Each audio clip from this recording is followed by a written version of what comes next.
kindness. When I was 10 years old, I lived with my father, and in his home I suffered extreme abuse. However, it's not the abuse that stayed with me all these years as the question, how is it that good and God-loving people saw me and did nothing?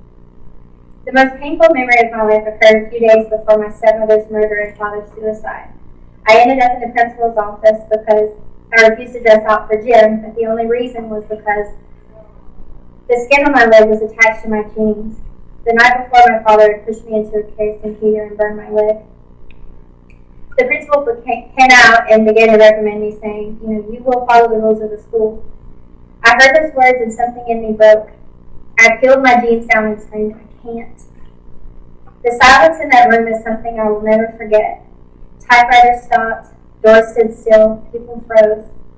For one moment, everyone looked at me, the 70-pound 10-year-old with more bruises than skin and a burn that required hospitalization. A report was made to the Department of Children's Services. A few minutes after I got home from school that day, a blonde-haired woman came to my father's door. I thought my prayers were answered. I remember thinking, oh my God, you see me. You're real and I matter to you. The woman sat and listened to my story. She made notes. She asked the occasional question.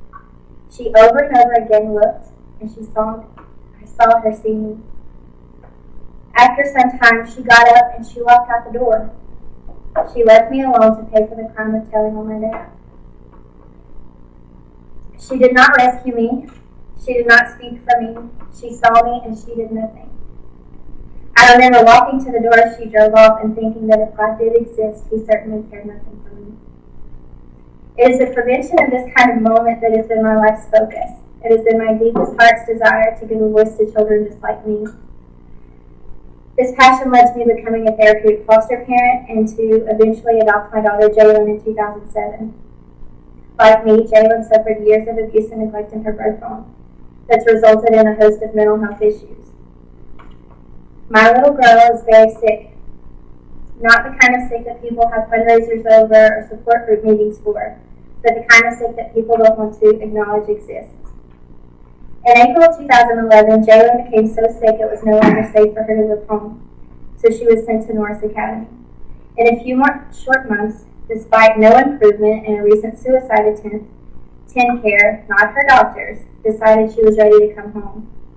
I had multiple meetings with the Department of Children's Services and TennCare trying to come up with a plan for my child. She was too well for a hospital and too sick to be at home. An option in between doesn't exist because all of the adolescent group homes in Tennessee have been shut down. I was given two options. The first option was to bring her home knowing that I would be charged with neglect because she would likely harm herself or her siblings. The second option was to put her back in foster care so that the state would pay for her hospitalization. At that moment, I prayed for God to help my daughter and for me not to become like the woman who had left me standing at my dad's door. And help He did. He led me to the Tennessee Justice Center and my hero, Suzanne Bennett. I had no legal experience and certainly no understanding of how insurance companies work. I only knew that it made no sense to me for a medical professional to say that my child needed something, but the only way to get it to be abandonment. Don't get me wrong. I understand that there will be times when Jaylin's illness will mean she can't live at home. But no matter where she is, my child, every child, deserves the right to have medical care without losing their family. Through hysterical phone calls and continuous challenges, Suzanne Bennett kept us moving forward. As each new challenge surfaced, the Tennessee Justice Center showed me how to fight it and fought alongside me. Suzanne and Chris Coleman gave me the tools I needed to build a bridge between what my child needed and what was available. In May of 2012, I won the appeal with TennCare. A short time later, my daughter was able to come home to a mama who loves her, to a place where she exists and is seen, to a place where she has a voice. The Tennessee Justice Center gave us that voice.